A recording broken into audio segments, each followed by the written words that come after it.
Coming up on Mountain News at 6, one Southern Kentucky police force is down 3 officers after they were hurt making arrest.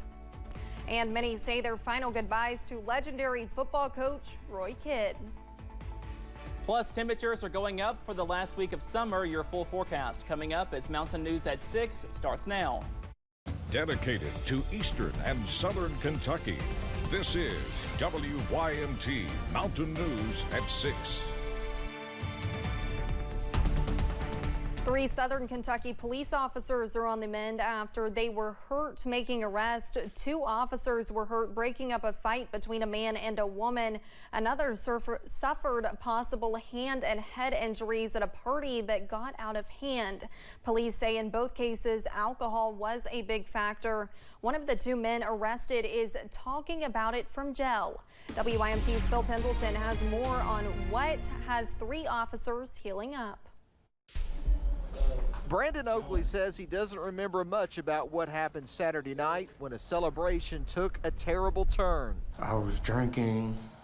It was my birthday Saturday. I was drinking, and I don't even know how they got there. Police say Oakley was fighting with a woman in the parking lot, and as officers responded, he turned on them. He kicked one of the officers in the face, kicked one of them in the groin, and spit on both of them. I messed up, man.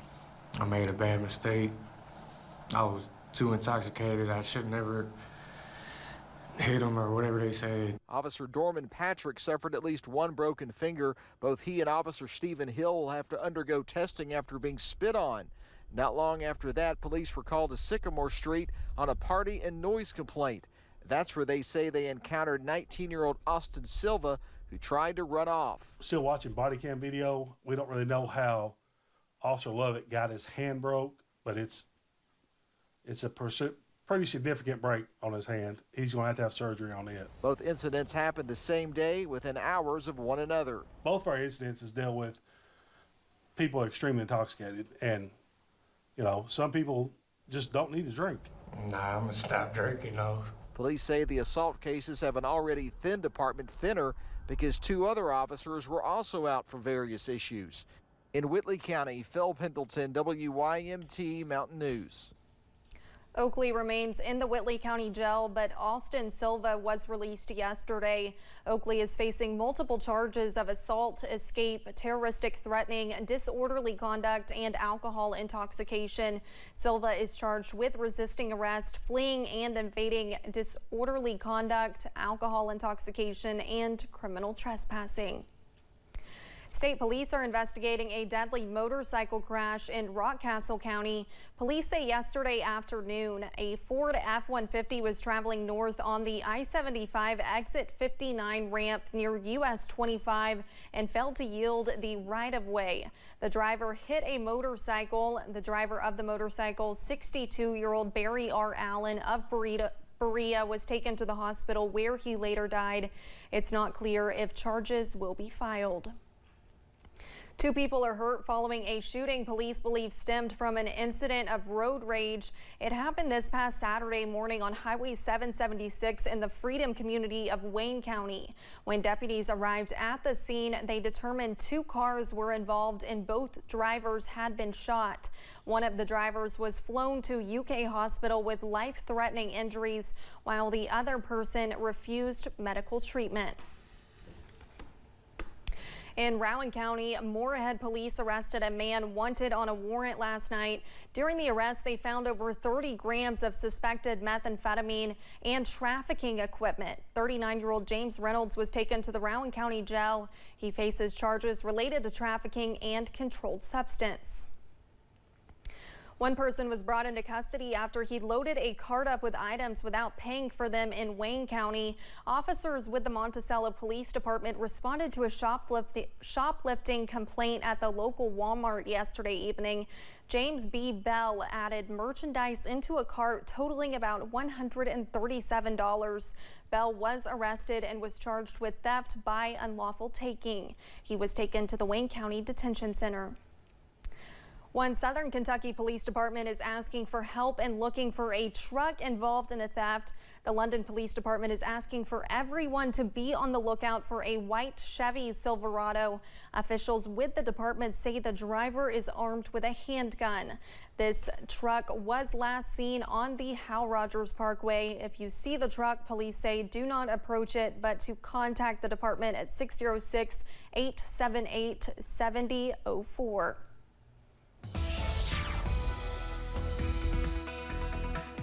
We are tracking some mainly dry conditions as we kick off the work week as high pressure begins to move back into the mountains. Up on the radar right now, most of us are quiet. Zooming in though to a heavier downpour not too far away from downtown Pikeville in Pike County along US 119, also US 23. Watching out for a few heavier showers there, but most of us are dry into this evening as that high pressure does move back into the area. Up on the cameras around the mountains right now from Pikeville, looking at some of those dark clouds back in the distance, and same story at Buffalo Mountain, but check out Moorhead. Plenty of sunshine, blue sky, and same story over at the London Corbin Airport. Those temperatures very comfortable for this evening. Most of us in the 70s, 71 for Jackson, 70 here in Hazard, and 73 for Harlan, also in Jonesville at this hour. So we are very comfortable right now, but we are tracking an increase in those temperatures. Also counting down the days to the first day of fall on Saturday, but Mother Nature is not done with summer just yet. All those details coming up in just a few minutes. Olivia?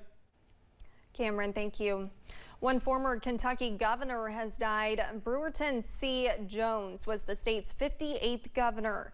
Jones held the position from 1991 to 1995 and served as lieutenant governor from 1987 to 1991. Jones' lieutenant governor was Eastern Kentucky native Paul Patton. Patton succeeded Jones as governor from 1995 to 2003. Jones was a native of Point Pleasant, West Virginia, and graduated from the University of Virginia back in 1961. Jones was 84 years old. Hundreds said their final goodbyes to one of the most beloved figures in EKU history earlier today. Attendees for Corbin native Roy Kidd's funeral varied from current players to family and friends. After the funeral, the procession stopped right in front of Roy Kidd Stadium, reminiscing about the legendary coach. Kidd coached at EKU for 39 seasons, leading the Colonels to the NCAA Division I AA National Championship in 1979 and 1982. Roy Kidd Avenue in downtown Corbin has undergone a big change in a traffic pattern. After seeing an increase in traffic incidents last year, the road has turned into a one-way street. Along with changing traffic, the decision has added a number of parking spots. City Manager Marlon Sams says another reason for this change is because of the increase in downtown activity. You know, downtown's changing. We have a very thriving downtown. People want to come downtown, and when we have events, there's adequate parking, so that's one reason we went ahead and done it. Sam says the project has gotten overall positive reaction. We will have more on the change on Roy Kidd Avenue tonight at 11. After receiving a grant of nearly $500,000, one college is looking to provide training to students for high-demand jobs. Southeast Kentucky Community and Technical College is adding the Essential Skills Hub program to give students the chance to train for high-demand jobs in the region. The hub will focus on recovery for students anywhere from 15 to 24 years old and provide housing as well. We aim the purpose of the hub to provide in-demand training for in-demand jobs and increase the workforce participation in our area was extremely important to us, and increase digital equity. Grandparents are also able to participate in the program if they are the legal guardian of a student. Johnson says housing for students or participants in the hub will be finished by the end of the year to give students peace of mind when coming out of recovery. The U.S. News and World Report has revealed their top rankings for the top-ranked colleges in Kentucky. The University of Kentucky was ranked 84th among top public schools in the U.S. They were ranked 64th in 2022. Among regional universities in the South, Moorhead State was ranked 45. down from 41st last year. And Alice Lloyd College was ranked 34th among regional colleges in the South, down 13 spots from last year. Well, we are tracking a stretch of dry weather this week, all thanks to high pressure, but rain chances return by this weekend. Those details coming up.